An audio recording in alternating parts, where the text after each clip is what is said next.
kalau kita melihat udah rame soal beras oplosan, ini bentuk kelalaian atau kecolongan? Masalah ini kan sepertinya ribut kalau kemudian sudah ya bahasa sekarang viral. Tapi masalah ini sebenarnya kan kalau kita lihat dari dulu rame hilang lagi. Rame hilang lagi. Nah, nggak tahu endingnya di mana. Nah, justru itu yang akan menjadi penekanan kita adalah sejauh mana komitmen pemerintah untuk menyelesaikan ini. Kalau kasus ini berulang, artinya pengawasan pemerintah tidak berjalan. Ya. Kan itu kuncinya di situ. Kalau kemudian pengawasan kemarin kurang efektif, maka lembaga ini harus dievaluasi. Bukan cuma administrasi ya sanksinya ya? Kalau menurut saya memang kalau ada pengusaha yang memang dari awal niatnya untuk mengambil keuntungan besar tadi, kalau saya bisa untung 4.000 kenapa harus ngambil 3.000? Itu tidak sekedar kemudian dicabut izin usahanya paling tinggi, pidana. Lagi-lagi yang sering saya sampaikan, pemerintah harus menguasai stok pangan kita.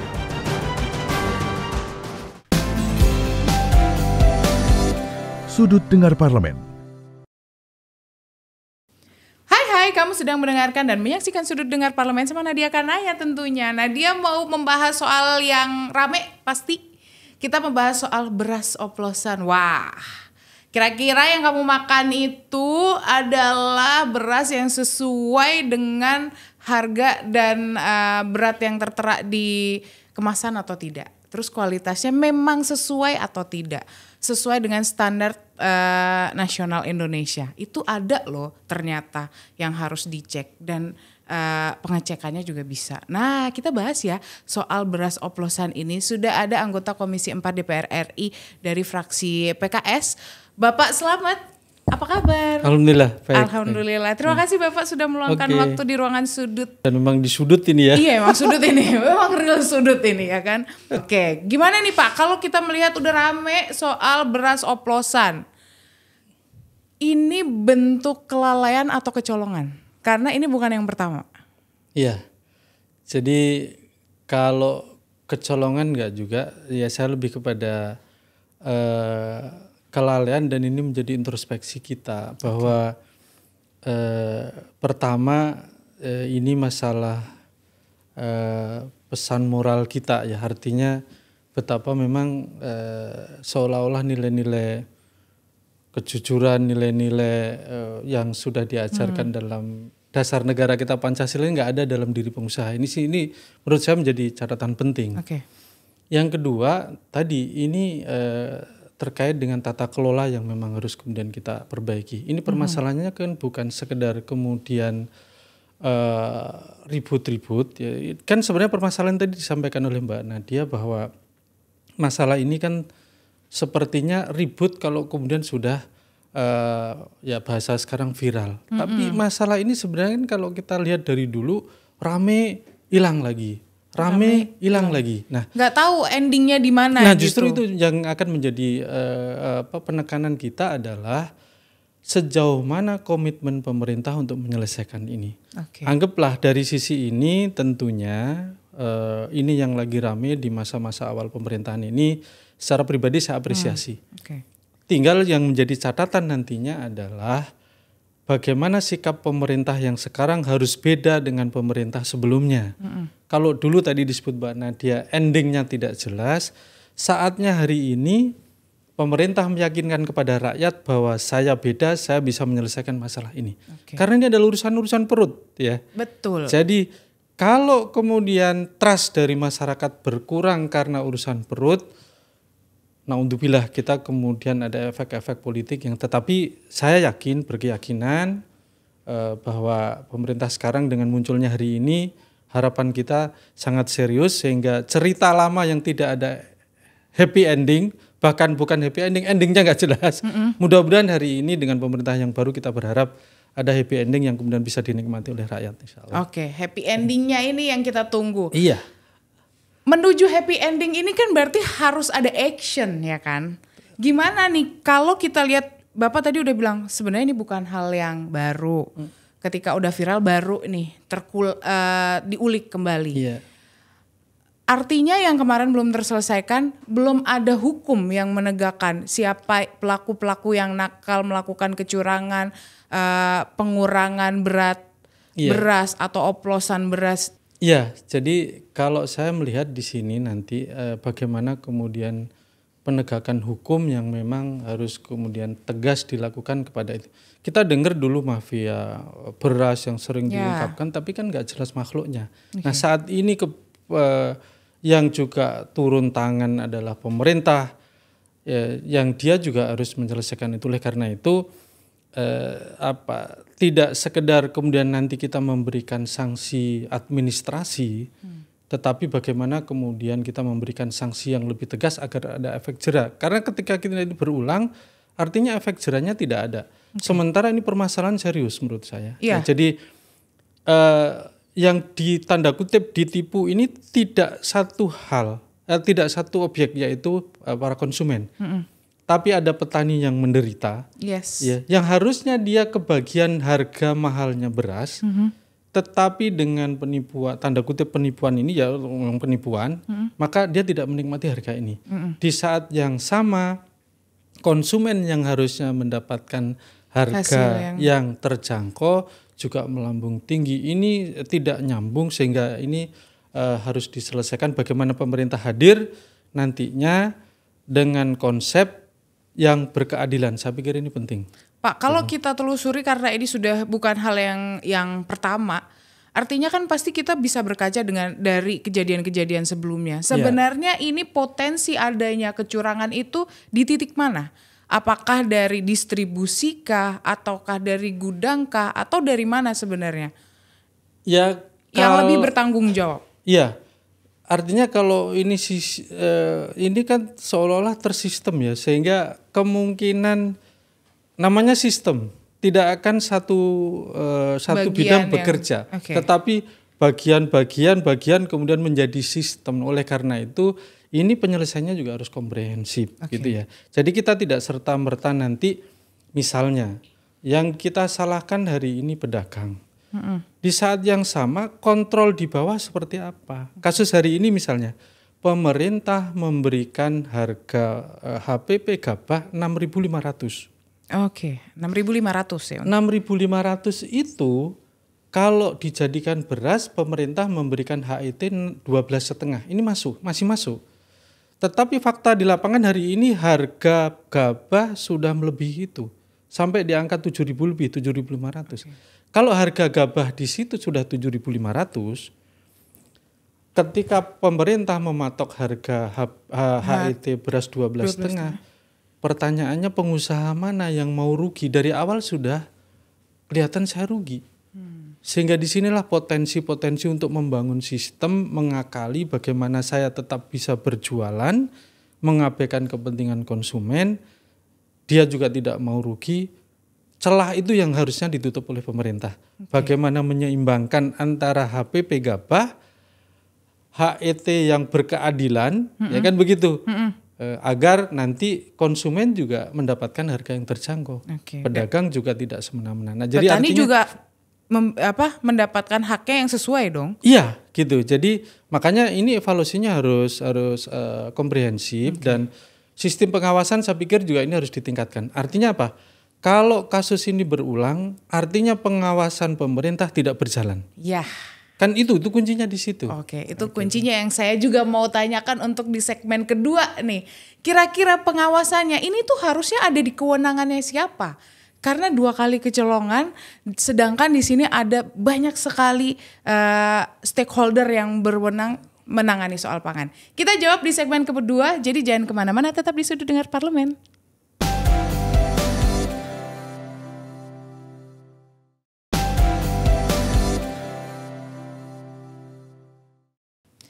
Kembali lagi di Sudut Dengar Parlemen, masih sama Nadia Kanaya dan Pak Slamet membahas soal beras oplosan. Sebenarnya pengawasannya ada di mana? Karena ini bukan hal yang pertama. Banyak sekali nih yang terkait dengan pangan. Ya, artinya kan gini, kalau kemudian pengawasan kemarin kurang efektif, maka lembaga ini harus dievaluasi. Jadi kalau kemarin memang anggap Satgas Pangan tidak melibatkan kementerian lain, harusnya ini kemudian kita melibatkan yang lain. Apalagi secara pemerintahan sekarang itu ada Menko Pangan, sehingga disinilah kemudian harus sinergis antara Menteri Perdagangan, kemudian Badan Pangan Nasional, kemudian juga Kementan harus sinergis. Dan di sini orkestrasi yang harus dimainkan oleh Kementerian Koordinator Kementerian Pangan. Kalau ini tidak dimainkan, saatnya lah. Jadi saya melihat Mbak, pertama dari sisi kelembagaan yang memang harus kemudian disempurnakan. Kedua, kalau dari sisi pengawasan kan tidak ada artinya pengawasan kecuali dengan ada satu sanksi yang memang membuat mereka jera. Nah, ini yang kemudian harus kita tegaskan. Artinya kalau kemudian sanksinya hanya administrasi, ini apalagi nilai administrasi itu dengan potensi yang dirugikan jauh lebih besar, makanya sangat berulang dan mohon maaf. Sementara komitmen kelembagaan kita terhadap ini kan juga masih lemah. Nah, sehingga ini menjadi PR. Tetapi lagi-lagi dengan munculnya kasus ini diungkap oleh pemerintah, saya secara pribadi optimis bahwa pemerintahan Pak Prabowo hari ini memang serius ingin menyelesaikan ini agar masalah ini tidak berulang. Sehingga pesan saya kepada seluruh pembantu Pak Presiden ini menjadi catatan penting. Kalau dengan masalah ini trust masyarakat terbangun, urusan perutnya tidak lagi dimanipulasi oleh para pengusaha dan turunannya, maka Pak Presiden keren. Tapi jangan juga kemudian pembantunya main-main. Maka sekali lagi jangan main-main dengan urusan hari ini. Karena ini titik awal untuk memberikan kepercayaan kepada Presiden kita. Semangatnya Pak Presiden sudah luar biasa. Asta-citanya adalah terkait dengan swasembada pangannya. Nah, kalau Bapak melihat sendiri kan tadi Bapak menyinggung kalau ini tuh yang berkaitan dengan pangan tuh banyak banget. Ya kan? Gimana formulasi yang tepat untuk supaya memang pangan ini nanti menjadi hal di ranahnya ini lebih fokus, jadi bisa tepat sasaran dan pengawasannya juga jauh lebih mudah. Kan ada Badan Pangan Nasional, ada Kementerian Pertanian, ada Bulog juga.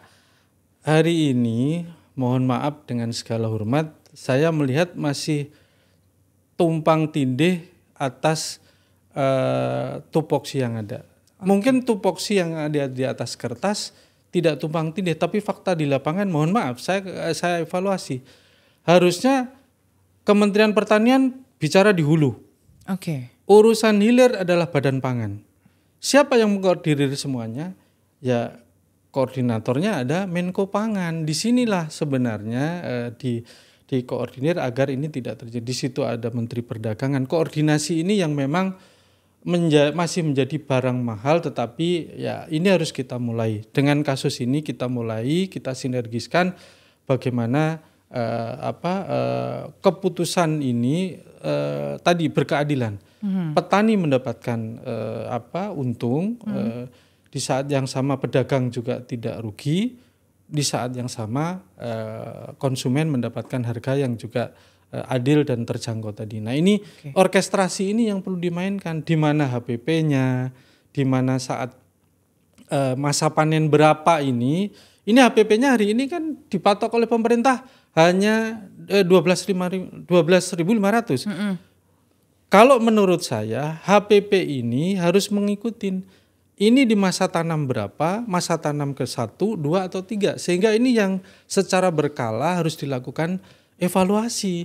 Sehingga kalau dilakukan evaluasi secara berkala di atas masa panen, masa tanam 1, 2, 3, maka celah untuk kemudian pengusaha memanipulasi, terutama pengusaha yang memang mencari hidup di bawah yaitu akan tertutup. Kalau memang ada pengusaha yang memang dari awal berprinsip kalau bisa nyari untung 2.000 kenapa nggak harus cuma untung 1.000, ya itu wajib kemudian dilakukan. Tapi kan ada pengusaha di bawah yang kecil yang memang mereka sebenarnya tidak mau rugi saja. Sehingga tadi catatan kita pemerintah hadir dengan kemudian memberikan kebijakan. Evaluasi saya sekarang terkait hari ini HPP yang tidak berkala di saat itu. Kan masa tanam 1 menghasilkan masa panen 1 itu jumlahnya stok besar. Di saat masa panen kedua dari masa tanam kedua itu pasti lebih sedikit.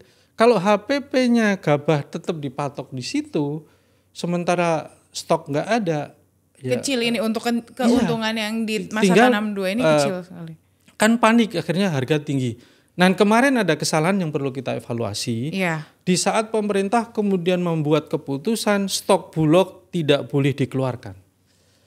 Itu jadi masalah di situ. Harusnya begitu harga naik, stok pemerintah ngucur agar ini beras tidak naik. Bukannya memang fungsi Bulog itu untuk menstabilkan harga di pasaran? Justru itu kemarin terlambat, baru bulan-bulan ini mau diturunkan, dikeluarkan. Nah evaluasi saya yang paling saya tekankan ada di saat kemudian harga menaik sudah melebihi dari HET beras yang ditentukan, harusnya pemerintah segera turun tuh. Kemarin kan di stop dengan alasan memang untuk dia lagi masa tanam, masa panen. Masalahnya sekarang masa panennya udah di masa panen yang kedua, Mbak.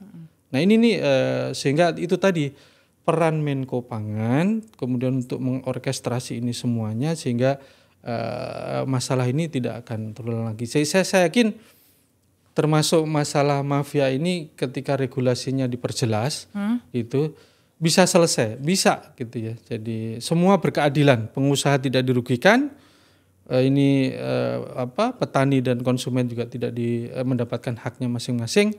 Pemerintah hadir dengan regulasinya, semuanya taat dan hukum ditegakkan. Ya, itu lagi-lagi kuncinya kan di situ. Bukan cuma administrasi ya sanksinya ya? Kalau menurut saya memang kalau ada pengusaha yang memang dari awal niatnya untuk mengambil keuntungan besar tadi.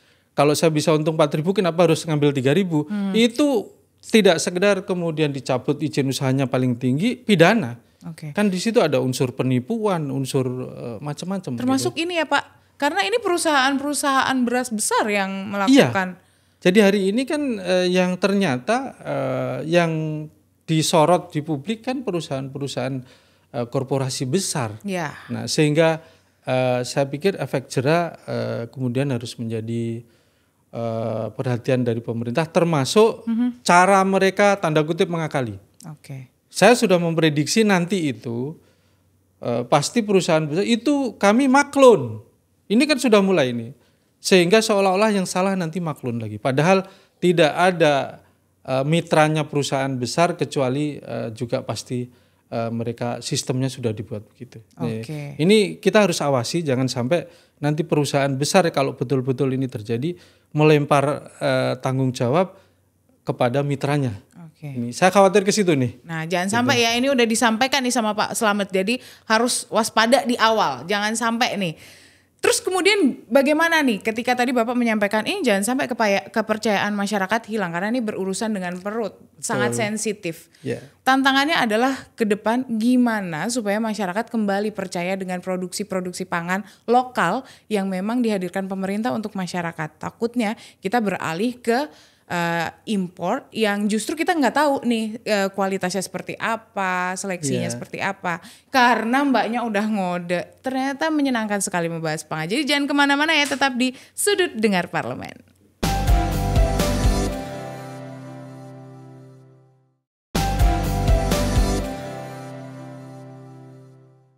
Balik lagi di Sudut Dengar Parlemen, masih sama Nadia Kanaya dan Pak Slamet membahas soal beras oplosan. Sebenarnya tadi Bapak udah menyentil kayak ini jangan sampai kepercayaan masyarakat hilang apalagi berurusan dengan perut, kebutuhan pangan yang utama gitu. Kalau kita lihat gimana caranya pemerintah untuk mengembalikan kepercayaan ini? Actionnya apa yang harus dilakukan sekarang? Actionnya menurut saya dua, Mbak. Yang pertama pastikan bahwa ini ada ujung dari penyelesaiannya. Artinya masalah ini tidak masuk angin. Sehingga nanti tidak berulang. Berarti stop di sini. Ya, artinya betul-betul diungkap, penegakan hukum berjalan. Dan untuk menutup agar ini tidak terulang lagi, maka lagi-lagi yang sering saya sampaikan, pemerintah harus menguasai stok pangan kita. Itu kuncinya. Ketika kemudian pemerintah menguasai stok pangan kita, maka potensi-potensi untuk dimainkan oleh para pengusaha ini sangat kecil. Karena apa? Karena ini urusan perut sudah dipegang oleh pemerintah. Maka catatan saya yang perlu kita sampaikan kepada pemerintah, cadangan pangan pemerintah atau cadangan beras pemerintah itu harusnya tidak hanya 10%. Hari ini hanya 10%. Dan itu sudah tercukupi atau?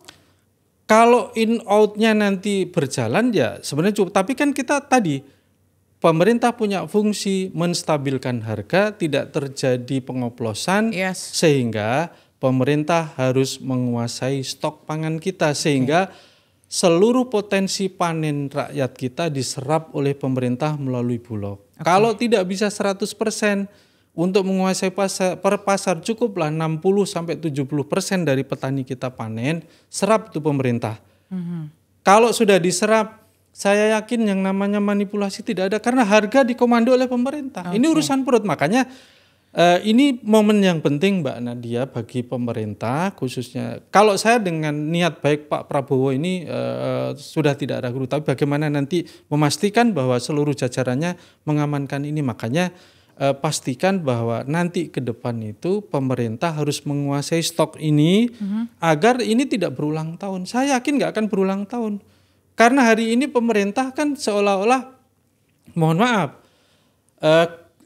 bisanya hanya menghimbau, meminta kepada tolong dong jangan naikin gitu. Atau tadi ada tinggi di gerojok. Nah kalau stok dominasinya sudah dipegang oleh pemerintah, saya yakin harga stabil, manipulasi tidak akan ada. Makanya tadi sekarang momen yang bagus, yakinkan kepada rakyat bahwa tindakan ini diproses secara hukum dan ke depan pengawasannya ditingkatkan, termasuk digitalisasinya itu juga.